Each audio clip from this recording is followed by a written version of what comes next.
Bueno, el pasado sábado se celebró en Madrid el Día de las Fuerzas Armadas, presidido por los Reyes de España, en un acto sencillo y en versión reducida a causa de la pandemia. Hoy vamos a hablar del Ejército y de la importante labor que realizan los militares. En Castilla y León hay 8.000 efectivos y lo vamos a hacer con el general José Rivas. Él es el jefe de la 4ª Subinspección del Ejército de Tierra, es un mando territorial que tiene competencias en Castilla y León, en Galicia, Asturias, en Cantabria y en el País Vasco. Buenas noches, general. Buenas noches. Existe el giro militar, ¿no? Media vuelta ar. Eso, media vuelta. Tienes razón. Mi desconocimiento no he hecho la mili, se nota, ¿no? Bueno, antes de empezar la entrevista, si me permite, quiero que veamos el resultado de la cuestión del día que todos los días planteamos a nuestros seguidores en las redes sociales, porque bueno, nos va a dar pie para luego conversar con usted. La pregunta la van a ver, ya la están viendo en las pantallas, es: ¿cree que ha mejorado la imagen de las Fuerzas Armadas? Pues general, creo que le va a gustar el resultado, porque la mayoría ha votado que sí, que ha mejorado, un 64%, ahí lo ven, y el resto, bueno, un 36%, cree que no.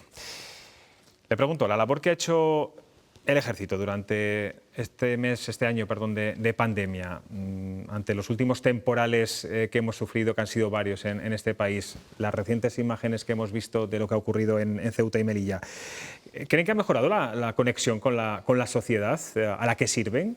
Yo creo que indudablemente, porque desde que el Ejército viene desarrollando misiones en el exterior, es verdad que esta tendencia que hemos visto expresada en la encuesta, pues se ha venido manifestando. El Ejército ha tenido una presencia en la vida pública a través de los medios de comunicación, en las operaciones en el exterior, en misiones de ayuda humanitaria, de estabilidad, de defensa de los derechos, de las libertades y de la estabilidad en el entorno internacional.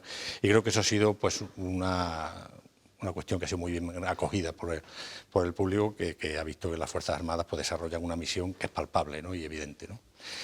Pero si bien esta trasladaba una buena imagen a la sociedad, en esta ocasión en la que hemos convivido con ellos y hemos sufrido con ellos, hemos padecido, hemos aliviado situaciones bastante duras y bastante difíciles con nuestra población, codo a codo con ellos, y nunca sin perder de vista a qué nos debemos y cómo debíamos atender en la situación crítica que se encontraba nuestra población.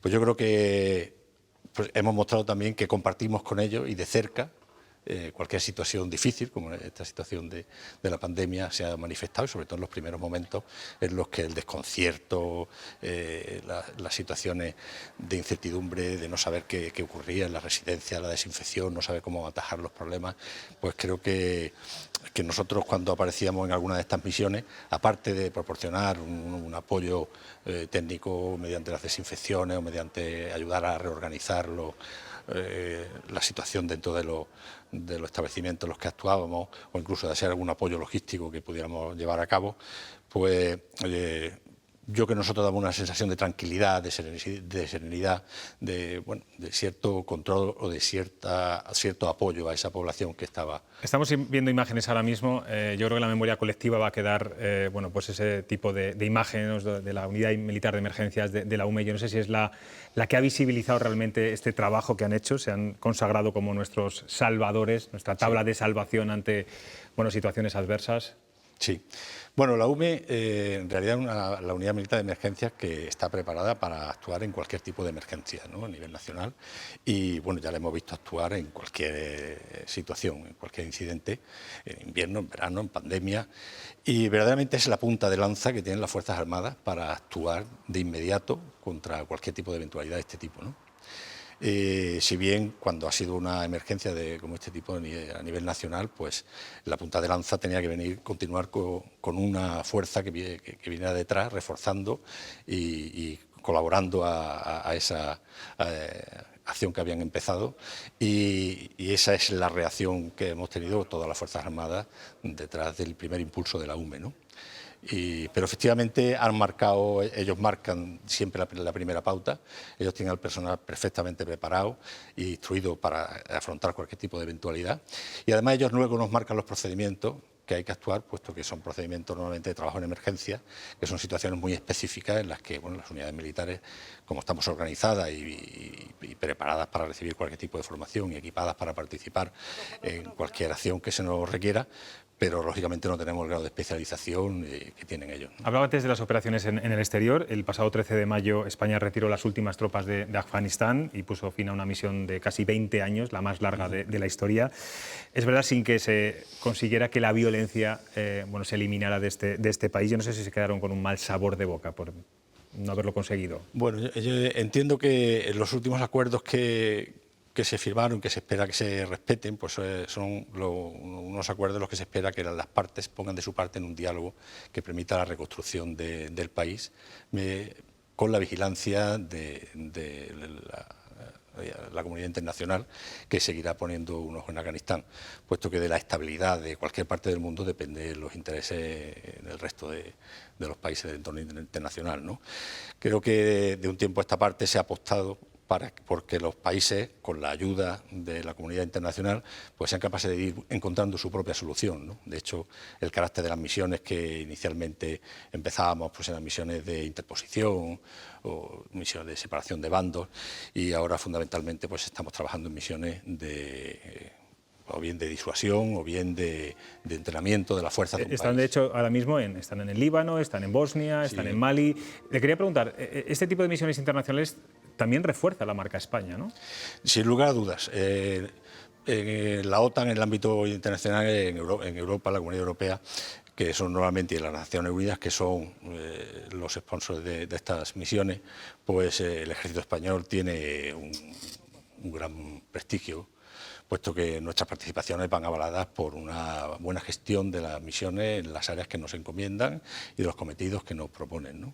El compromiso es firme, lo ha demostrado el gobierno español a lo largo de toda la trayectoria, ofreciendo la fuerza y dando pues lo mejor que tiene, ¿no? Personal preparado. General, aunque los militares y el ejército nunca se mojan políticamente, quería hacerle una pregunta, vamos a decirlo un poco incómoda. Es verdad que Podemos, socio de gobierno, siempre ha sido un partido que no les ha querido mucho, no ha querido mucho al ejército. Y este fin de semana conocíamos una carta que remitía la presidenta del Parlamento de Cataluña, Laura Borràs, en la que les invitaban directamente a irse de Cataluña. ¿Qué le parece? Bueno, efectivamente no nos metemos en política y creo que lo más prudente pues es no... Pero ante un ataque, no sé si tiene alguna... Lo más prudente es no hacer una valoración. Yo, pues no, únicamente el sentir nuestro, las Fuerzas Armadas es una institución que ha demostrado que tiene una vocación de servicio público, que es el ejército de todos los españoles, de Cataluña, de Castilla y León, de andaluces. Es un ejército con vocación de servicio a España, con vocación de servicio a los compromisos internacionales de España. Y bueno, pues entiendo que haya algunos políticos que tengan que hacer la valoración que tengan que hacer, o cualquiera que pueda opinar con la valoración que tenga que hacer, ¿no? Pero yo creo que mirar a las Fuerzas Armadas desde otra perspectiva, que no sea la vocación de servicio, pues no, en fin, no sé. Pero también tienen ustedes que hacer cierta labor pedagógica, ¿no?, con los partidos políticos, sobre todo aquellos que le miran con cierto desdén. Sí, efectivamente lo hacemos, y yo no creo que haya nadie que tenga ni un ápice de controversia con la actuación de las Fuerzas Armadas, ¿no? Nuestra actuación es impecable, los hombres y mujeres que forman nuestras unidades han actuado siempre de una manera extraordinariamente eficaz y impecable, ¿no? Pero bueno, existe esa libertad de expresión y existe la posibilidad de manifestarse en cualquier sentido. Usted, por sus diferentes cargos, ha conocido a varios ministros y ministras de Defensa. Yo no sé si Margarita Robles es la que más cariño y reconocimiento ha tenido con las Fuerzas Armadas. Hombre, Margarita Robles, no hay más que ver nuestra ministra, el semblante que tiene cuando está junto a nosotros, participa en un acto de los que llevamos a cabo, se ve la emoción y el cariño que tiene las Fuerzas Armadas, ¿no? Yo creo que la empatía ha sido desde el primer momento absoluta, ¿no? Me gustaría saber cómo ha cambiado el perfil de los jóvenes, tanto hombres como mujeres que se acercan al ejército, que quieren ser militares en los últimos tiempos. Bueno, pues hoy creo que se ha establecido la normalidad en el personal de la juventud que ha acogido las Fuerzas Armadas como una oportunidad más de empleo, que así es, efectivamente, es la forma de tener una profesión. Entiendo que en estos momentos de crisis habrá más demandas, ¿no?, de plazas. Se ha venido notando... No hay crisis de vocaciones en este caso. No, se ha venido notando normalmente, sobre todo al principio, los altibajos como motivo de, efectivamente, cuando hay más paro, pues hay, lógicamente, mayor demanda a la hora de las plazas que ofertamos, ¿no? En esta ocasión en concreto no se ha notado mucho, venimos teniendo entre 5 y 7 peticiones por plaza, y antes de la pandemia, en el año 19, y en este año se ha ido manteniendo también ese porcentaje, ¿no? O sea, yo creo que se ha estabilizado como una forma especialmente peculiar o con un carácter propio, como tienen las Fuerzas Armadas, de llevar a cabo las tareas que se le encomiendan, pero como una opción también laboral que le permite, pues, tener un proyecto de futuro y tener un proyecto dentro de, bueno, cumpliendo un servicio público que tiene una connotación. Y cada vez más mujeres también. Sí, también la verdad es que, bueno, estamos sobre un 14-15% de mujeres dentro del Ejército, dependiendo también del tipo de unidades. Hay unidades donde normalmente, pues, son más favorables o hay más peticiones de mujeres que en otras. Bueno, también yo creo que cada unidad tiene unas connotaciones muy particulares, por las unidades de infantería o las artillerías o las de transmisiones. Bueno, pues, cada una tiene una connotación y atrae más a cada... Sí, general, el Ministerio de Defensa bueno, cuenta con muchos edificios, cuarteles, sedes muy desconocidas muchas veces para el público. Yo no sé si sería bueno abrir las puertas para conocer realmente el trabajo que hacen. Hay un ejemplo que es todo lo contrario, que es el Palacio Real de Valladolid, que ahora es un lugar, se ha convertido en un lugar casi obligado, ¿no?, de visita, tanto para los turistas como para los propios vallisoletanos.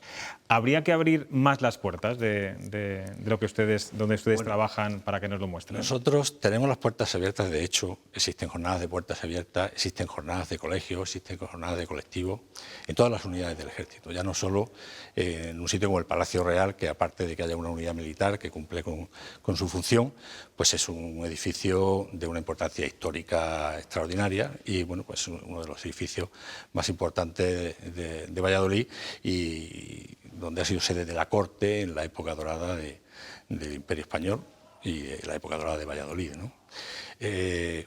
Las Fuerzas Armadas están absolutamente abiertas y deseando que entren por las puertas colectivos, medios de comunicación, puesto que es una de nuestras funciones hacer la difusión de la cultura de defensa, de lo que hacemos, a qué nos dedicamos, a qué se dedican los presupuestos que se aprueban y se nos asignan a las Fuerzas Armadas y, bueno, explicar nuestro trabajo y que conozcan de cerca lo que hacemos, ¿no?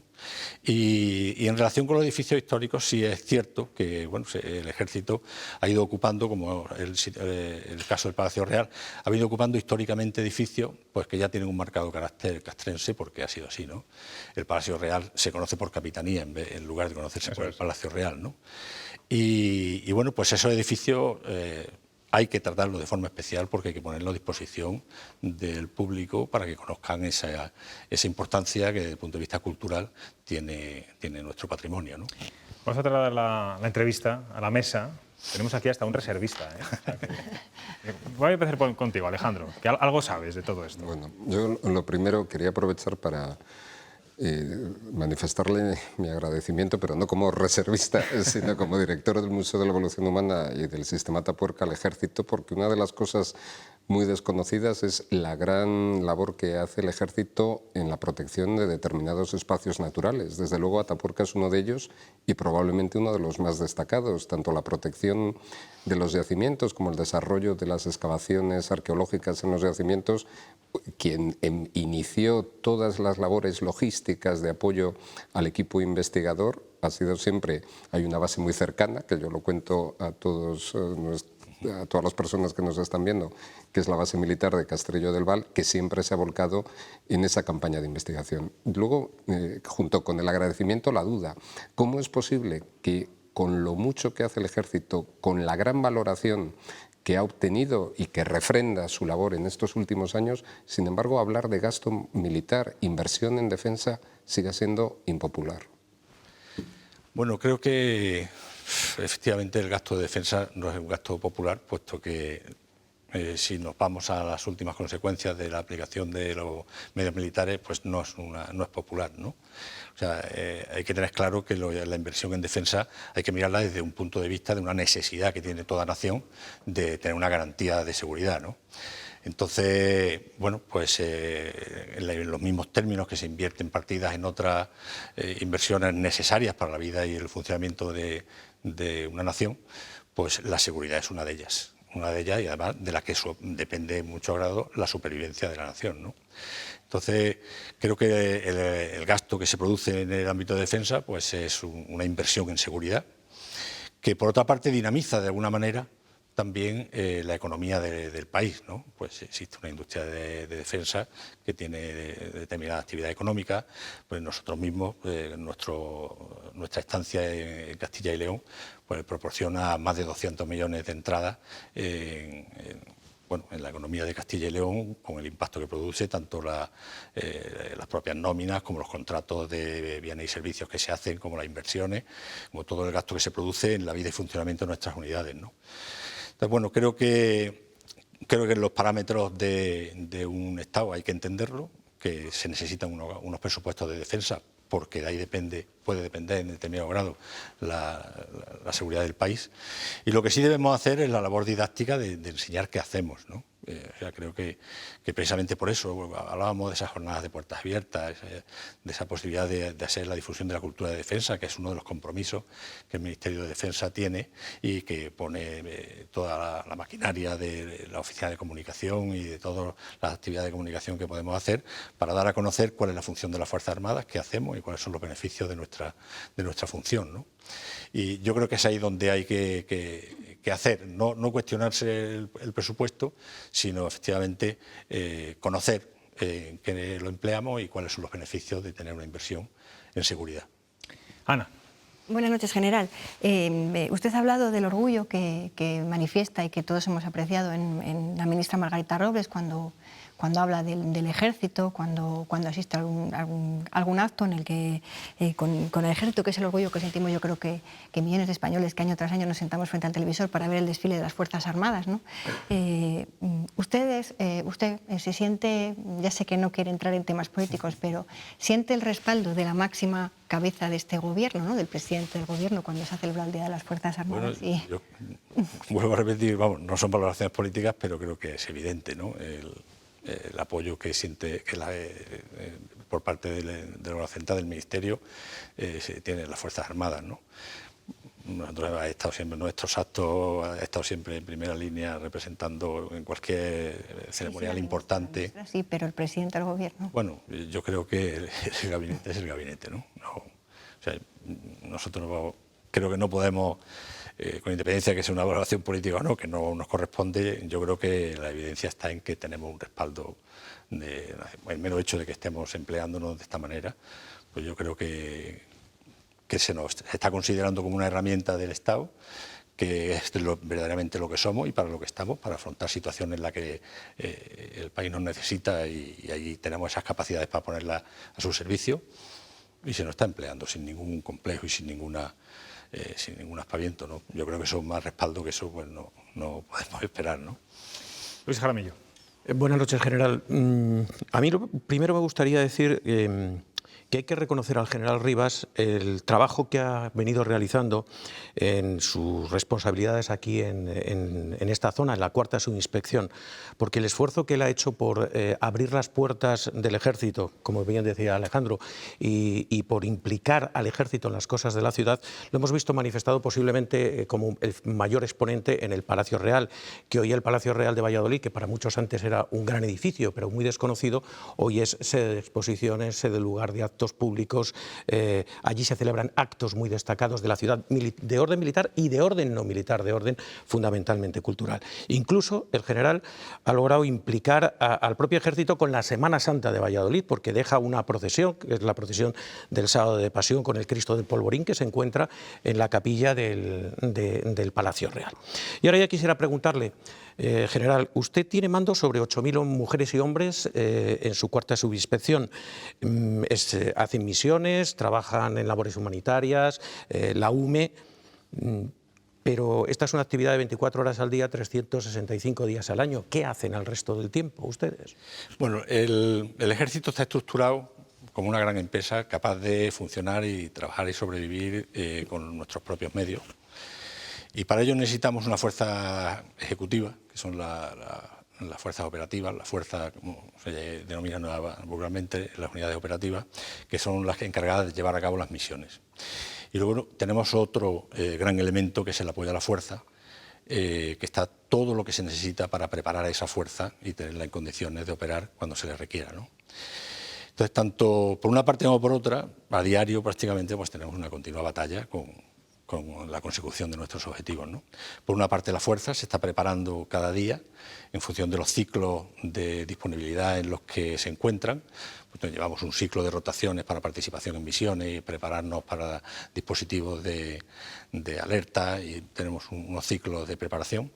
Y la fuerza está continuamente preparándose para ello. De ahí la continua actividad que existe en campo de maniobras, que prácticamente todas las grandes bases tienen un campo de maniobra al lado que le permite cualquier tipo de actividad y preparación de cualquier escenario. Y luego, por otra parte, tenemos el apoyo a la fuerza, que si bien es lo menos vistoso, pero efectivamente es toda la infraestructura de base que permite que la fuerza se pueda dedicar a sus tareas y que reciba todos los apoyos necesarios para su trabajo, ¿no? Y en este caso, pues, digamos, como las grandes ramas, pues está el apartado de logística, que pone a punto todo nuestro material, las adquisiciones, y todo eso es un continuo trabajo de personal, que o bien en las adquisiciones de nuevos materiales, con realización de contratos, etcétera, como en las tareas de mantenimiento de todo el material que tenemos, pues se emplea una cantidad de horas tremenda, ¿no? Luego tenemos otra de las grandes patas de este apoyo, que es la formación, ¿no? Tenemos una serie de centros, como puede ser la Academia de Caballería, pero también otros centros de diferente nivel que se dedican a la formación de nuestro personal, que empieza o que bien hace labores de perfeccionamiento, y lo mismo, estos tienen unos calendarios pues prácticamente calendarios escolares de 9 meses y de formación continua, ¿no? Y luego la otra parte, que corresponde a la subinspección y que lo que responde a mi responsabilidad, pues se ocupa a las 5 comunidades autónomas de la parte noroccidental de la península, que nos dedicamos a dar todos los servicios que necesita para vivir sobre nuestras bases, la fuerza que se acoge en las bases, ¿no? Entonces, pues desde proporcionar la comida hasta la electricidad, mantenimiento de infraestructura, seguridad, riesgos laborales, medio ambiente, pues nosotros, a fin de cuentas, pues un cuartel nuestro es como una gran ciudad donde hay pues todos los servicios que se puedan requerir para vivir y funcionar, ¿no? Entonces, pues, y como una gran empresa. Entonces, todas estas necesidades requieren una cola logística importante, que en mi caso está basada territorialmente, puesto que nos encargamos de las bases que están ancladas al territorio y que permitimos que las unidades que se alojan en ellas tengan todas las necesidades cubiertas para que ellos se dediquen a su preparación, ¿no? Pues, general Rivas, se nos acaba el tiempo. Como decía usted, también lo decía Luis Jaramillo, lo importante que es comunicar lo que hace el Ejército. Es verdad que una institución que ha estado muy hermética durante muchos años, llevamos un tiempo ya, bueno, pues viendo que hay más transparencia. Creo que parte importante en este caso, en Castilla y León, es gracias a usted. Y bueno, nosotros hoy lo hemos intentado en este programa. Muchas gracias. Estamos en un programa que se llama Cuestión de Prioridades. Eso es. Bueno, yo te voy a dejar un recuerdo de la prioridad para los soldados. Para un soldado no hay cosa más prioritaria que su bandera, que representa a toda la nación a la que servimos. Y yo te pediría, porque es ya algo tradicional en mi intervención en los medios de comunicación, que leyeras lo que pone detrás. Pues sí, lo voy a leer. Oye, nunca me habían regalado nada, ¿eh? O sea, que eso está muy bien. Bueno, pues dice, que esta bandera en tu bolsillo llevará siempre contigo un trozo de nuestra patria, te ayudará a mantener tu compromiso de servicio a España, te recordará a todos los que luchan a tu lado y se sienten orgullosos de tu sacrificio y te dará la fuerza para tu entrega en la defensa de nuestra nación, de sus valores y de su libertad. Muchísimas gracias, general. Y un orgullo también tener este regalo de usted. A vosotros para siempre.